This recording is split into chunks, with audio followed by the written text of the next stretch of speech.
This is WCM's Park Update, a weekly show covering the outdoor hospitality industry, hosted by Ben Quiggle and Mike Gast. During each episode, you'll hear from special guests and campground experts on topics that will help your park flourish. WCM's Park Update is a production of Woodall's Campground Magazine. Hi, I'm Ben Quiggle, editor of Woodall's Campground Magazine, and this is another edition of WCM's Park Update, sponsored by Spot Tonight. And with me is my esteemed colleague, Mike Gast, founder and president of the Imola Group, right? I figured it'd be better. No, you screwed that up too. It's Emiola Group. It's a Hawaiian word. Oh, it's a Hawaiian word. Okay. They actually have a whole different alphabet, but it stands for Live Your Best Life. So that's what we're trying to do here. Yeah. And he was former vice president of communications at Campgrounds of America. And then our guest today is somebody that most people probably recognize from trade shows and just his work with associations, Michael Moore, who's general manager of Texas Advertising and the Texas Association of Campground Owners. And you wear a lot of different hats, right, Michael? Yeah, you could say that. I guess you mentioned my kind of official title is General Manager of Texas Advertising. Yeah. But through that, I work with a lot of different, like you said, associations, groups, and different divisions that we have. Yeah, and you're also the supplier representative on the OHI Board of Directors. And for people who Correct. don't know what OHI is, that's the former... They changed their name. It used to be the National Association of RV Parks and Campgrounds, and this last fall they changed it to OHI, which is an acronym for Outdoor Hospitality Industry, I believe. So, and how long have you been on the board of directors, Michael? I was elected in 2021, and I believe I have a 3-year term. So my first term will be wrapping up this year.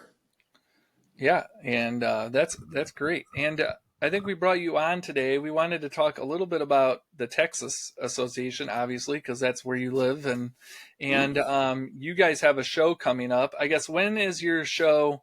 When is the show? Yeah, so the Texas Campground Spring Meeting and Trade Show is April 30th and May 1st.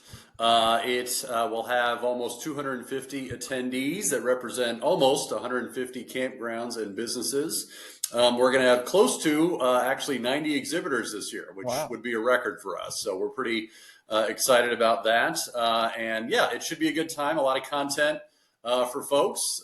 We have casino night that we brought back that will be sponsored by Levitt Insurance. So we're looking forward to it. It should be a pretty big show, and we encourage everyone to come on down. They're gonna have a roulette wheel so you can spin the wheel for a better rate at Levitt. Well, I no. Just let me make that very clear. But there will be plenty of games and a lot of fun that goes with it. And yeah, there'll be some door prizes and stuff you can win. I don't know about that, Mike, but you know what? I'll see what I can do. They're creative. So, Michael, what's the campground ownership landscape look like in Texas right now? Are you seeing a lot of new blood coming in? Is it a lot under construction? Yeah, in one of my positions, I talk with a lot of the other state associations, and we kind of talk about what's going on with each other's state. But yeah, it seems relative to a lot of places, there's still a lot of building going on, a lot of expanding for sure. So certainly a lot of new folks that are entering the industry in Texas, which is great for TACO, for our association, because what that means is our pool of people that potentially could become members, obviously, keeps growing, which we're very happy about. And by extension with the show, there's a lot of stuff that whether you've been in the industry for a long time or, again, if you're fairly new, that you can learn a lot about. We've got a lot of folks coming to speak that have done this for a long time. They've got a lot of experience that they'll be able to learn, I think, a lot from. I think one of the things that you guys do, and I know there's a couple of good states. I'm going to piss off some states probably, or upset some states. I should use better language. But I'm going to upset some states because I think there's a couple of good states that are just really solid leaders in the advocacy front. Florida comes to mind, Wisconsin, California does a pretty good job, Diana Kelly. And then I think, Texas is definitely on that list too. You guys always do a tremendous job it seems like on the advocating front for the parks there, you guys have a ton of issues. And I know whenever you guys do like a conference like this, it's amazing to hear all of the updates. Is that going to take place this year as well too, or is there a lot of irons in the fire on that front, I guess? Yeah. So, and you said it. I mean, the legislative, legal aspect of membership is our most important benefit. I mean, bar none. It's not even close. And so, that's something that we're really we take very seriously and really try to do a lot for the membership on. So, Yeah.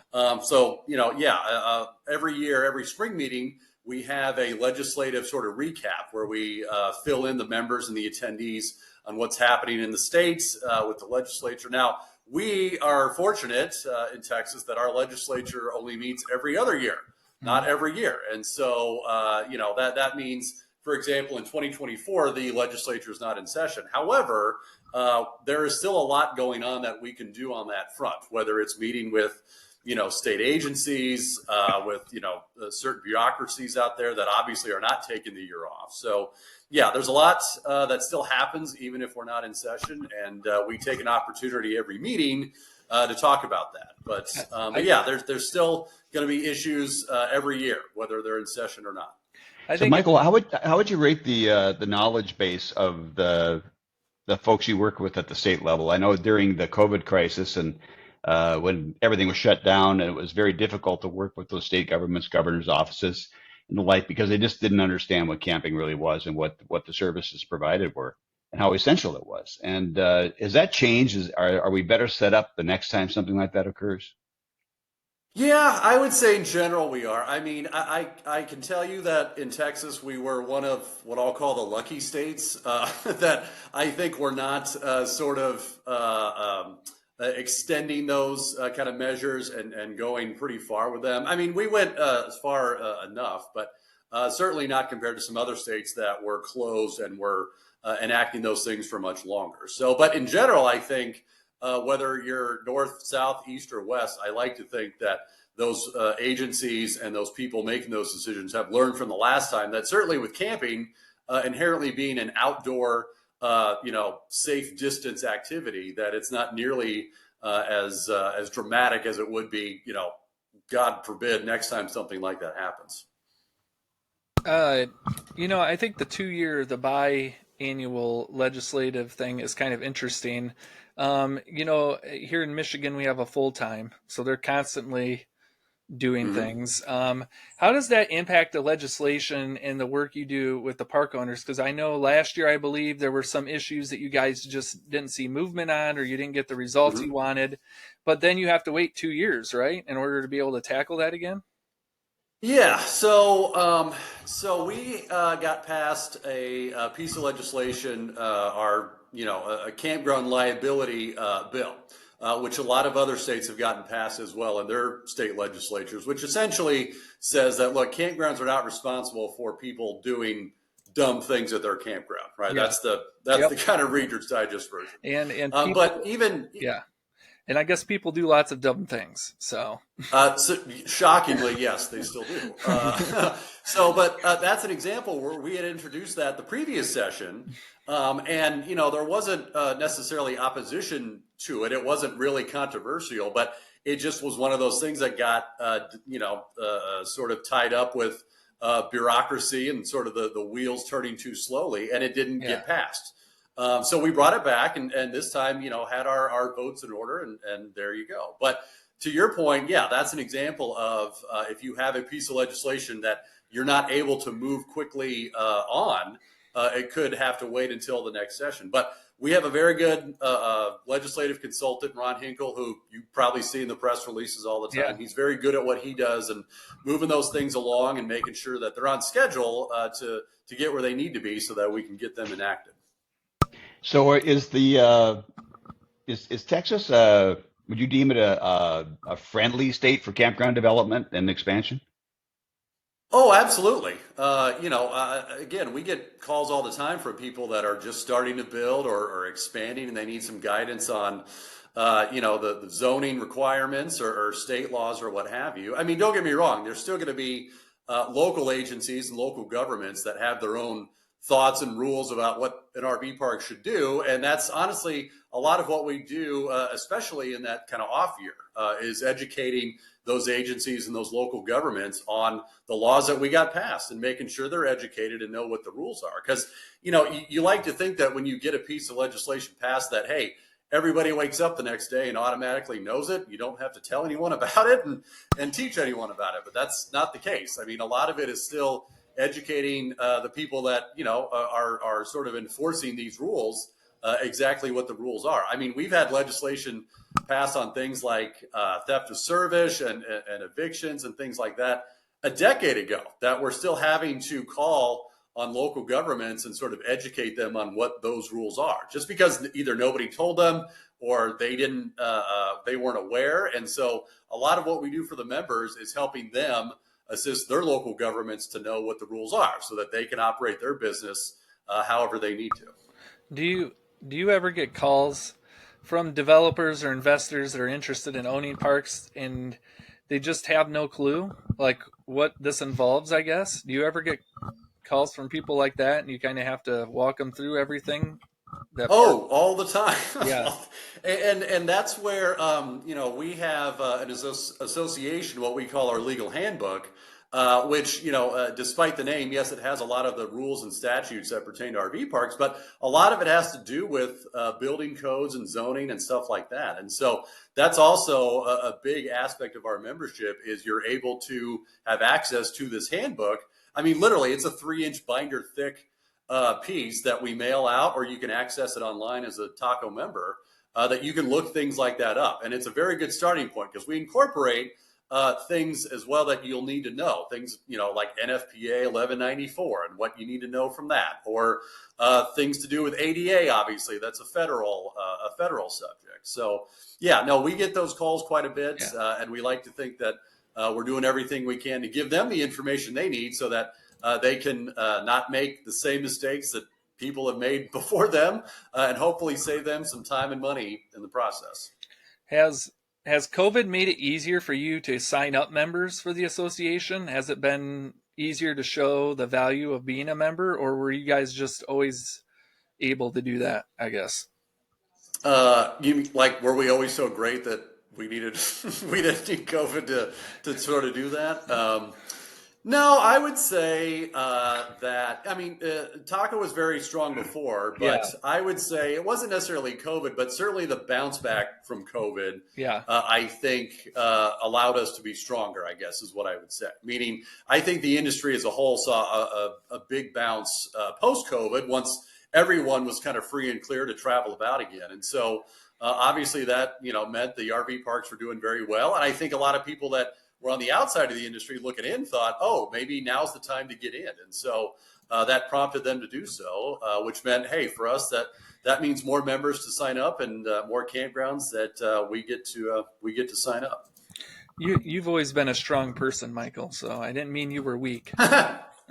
Yes, no, that's people say that often about me, how muscular and fit I look in person. So. Well, we're going to take a break to recognize our sponsor spot tonight, and then we will be right back. It looked like Mike wanted to ask a question, so we'll get that right after the break. Oh, thank you. Supercharge your campground bookings with Spot Tonight, the #1 commission-free OTA for RV parks and campgrounds. Through integrations with top property management systems, Spot Tonight displays real-time outdoor accommodation inventory with a marketplace where campers can search for and instantly book campsites. Best of all, it's 100% free for operators. Visit partners.spottonight.com to get listed and unlock access to over 60 million campers. Hi, welcome back to WCM's Park Update, and we are talking to Michael Moore, General Manager of Texas Advertising, former president of CAMP, which is the Association of Professionals. I'm going to murder that, but CAMP's the key word. And then he's heavily involved with the Texas Association of Campground Owners, and he does a lot more than that, and it's been fun catching up with him. Before the break, we were talking a little bit about legislative items and just the association in general. And Mike, I interrupted you. So what was your question? I'm just going to go back to the show for a second. And Michael, what would you tell somebody that hasn't been to the show before, and what's there that they just can't miss? And for a veteran of the show, what's new? What should I not miss because I haven't seen it before, even though I go every year?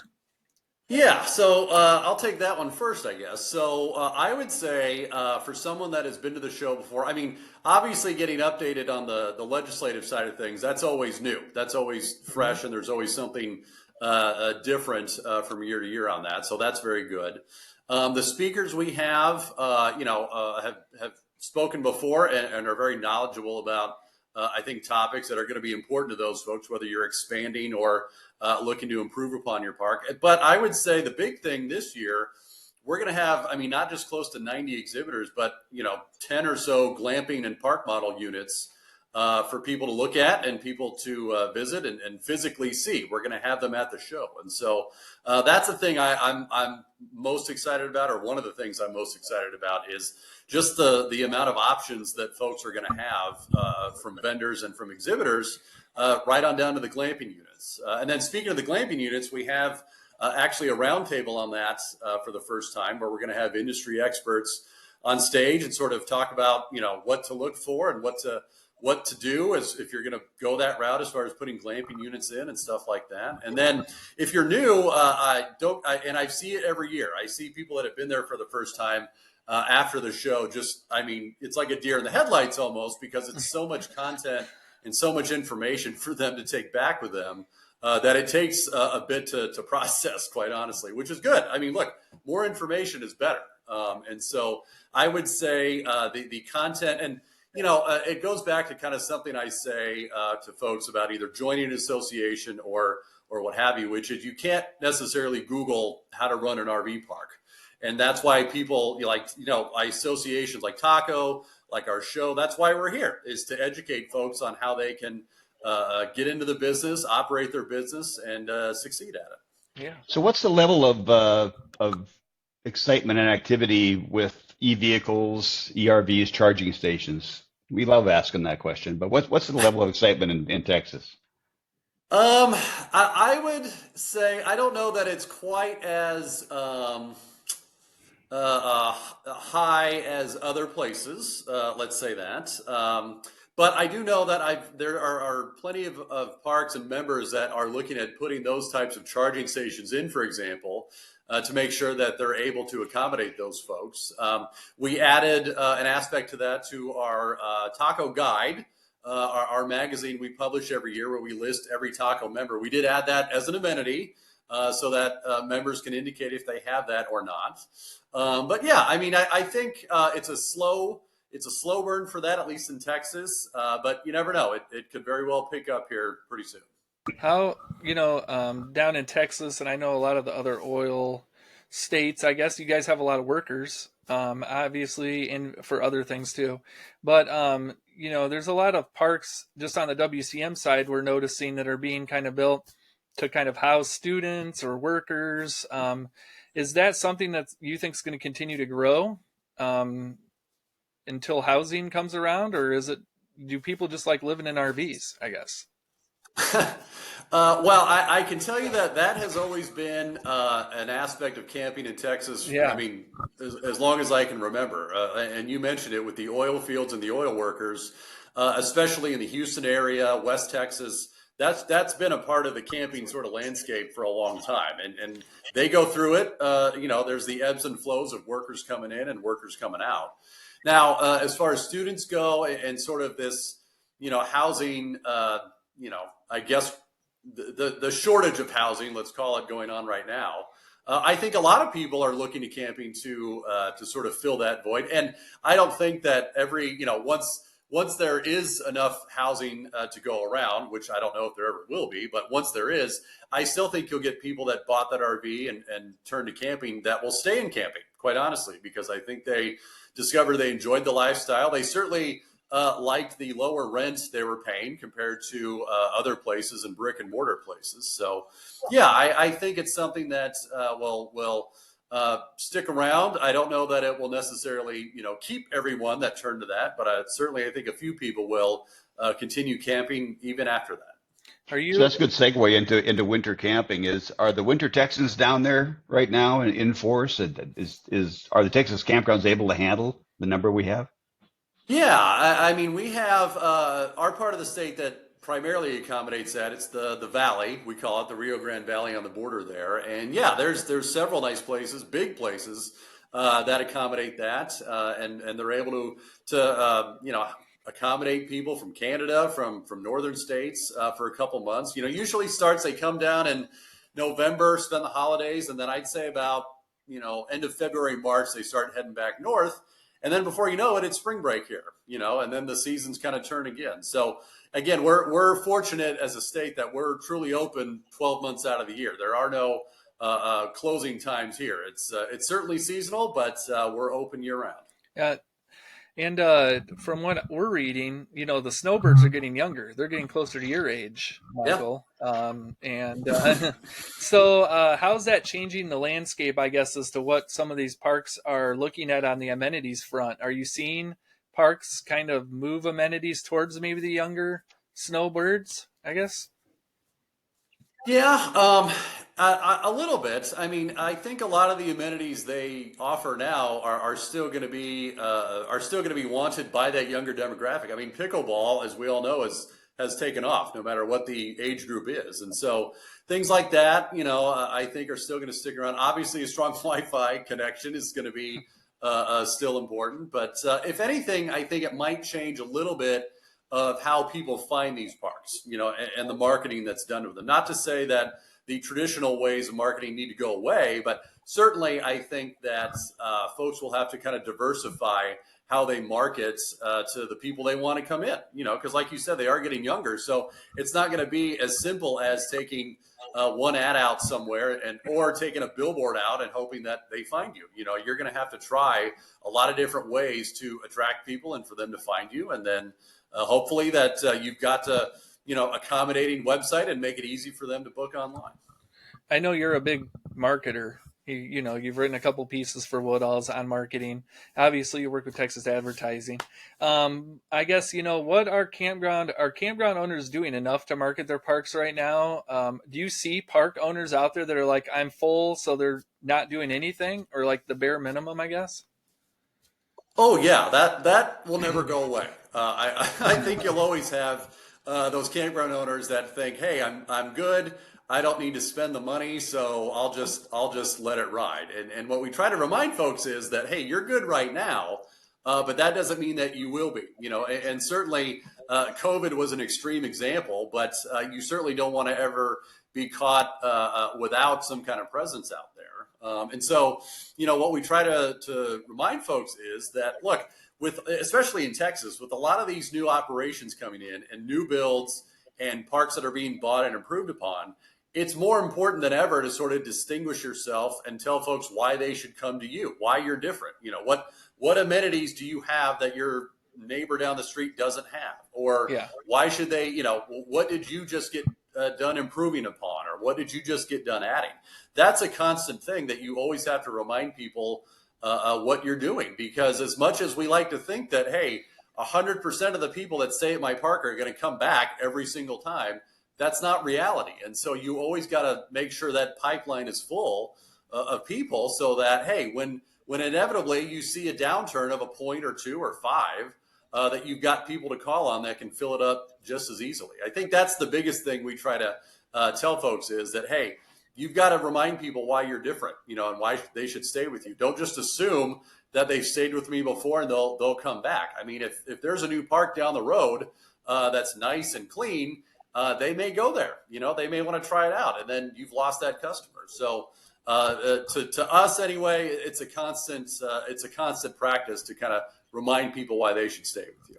So speaking of amenities, we all know that the customer base has changed significantly in the last 5 years, and their desires for what they want in the way of amenities has changed a lot. What's the hot new thing that you're going to see at the show? What are campgrounds already putting in to attract that new customer? Yeah, I would say, and like you said, it's certainly a younger demographic. A lot of families are coming, maybe more than before, and so I would say activities or things that the family can do at the park are always good. You've got a lot of these parks that are sort of modeling it after yogi parks, where hey, there's a lot of activities and a lot of things going on. So I would say the vendors and the exhibitors that can provide the games or the things that you can offer in your store that would sort of set you apart are going to be very popular. Those glamping units I mentioned before, I mean, we've got a lot of different types that are going to be there that I think people will want to see, whether it's the yurts or the safari tents or things like that. So, yeah, I think a lot of it is just making sure that you're offering something a little different, a little unique that your family can't get at a hotel or even at the campground down the road. Yeah. Well, we're about out of time, but I did want to ask you, you're on the Ojai board of directors. You're, obviously heavily involved with Taco. You have a lot of conversations about the industry. I guess what is like the one, what are some of the challenges that park owners are going to face here the next year or two that you've kind of heard of? I know there are big question marks as to whether people will keep RVing, especially on the RV industry side. I guess, is that something you're Yeah. hearing? It seems like it, well, and let me preface it. And I think the three of us know this, but the camping seasons or the camping industry is cyclical, right? I mean, it just is reality. And so, what I would say is that I think that every time there's an election or going into an election, there's always some apprehension, just because people are concerned about the unknown, and so not necessarily that they assume the worst, they just don't know, and so that sometimes holds people back, I think, from doing things like camping or taking maybe that long distance trip, or assuming that maybe gas prices will go up, when in reality that doesn't happen. But it's the sort of anxiousness I think you get going into something like that. So I think that's going to be something that we deal with this year, is just the general sort of waiting to see what happens. But I think once we come through with that, I think it'll be just like it has been the last couple of years, where camping is very popular and people are on the road again. Yeah. Well, thank you, Michael, for taking the time. I know you're busy, and for coming on the show. I always learn some when you're here, not a lot, just some. So, well, thank you. Well, and I was going to say, man, as far as the show goes, just let me get the plug in. It's tacospringmeeting.com if people want more information on that. Yeah. And it should be a great show. I know we have at least one person from our group going down there, so it should be pretty good. So, And thanks, Michael, for coming on again. Where can people learn more about the actual association, Taco? Yeah, so our member website is tacomembers.com, and you can go on there and, you can get all sorts of information on membership benefits. That would work for our vendors and suppliers as well. You can get information on benefits of that, and then you can sign up there too. Okay. Yeah. Well, thank you so much, Michael, again for coming on, and thanks everyone for watching. And Mike and I will be back again next week. Thank you for listening to WCM's Park Update, a production of Woodall's Campground Magazine. Join us for a new show each Tuesday at 3 p.m. Eastern on Facebook, YouTube, and wherever you listen to podcasts. Follow us on Facebook and LinkedIn for daily news and updates, and subscribe to our news feed on our website at woodallscm.com. Show hosts are Ben Quiggle and Mike Gast. Executive producers Rick Kessler and Alex Burkett. Copyright 2022, G&G Media Group.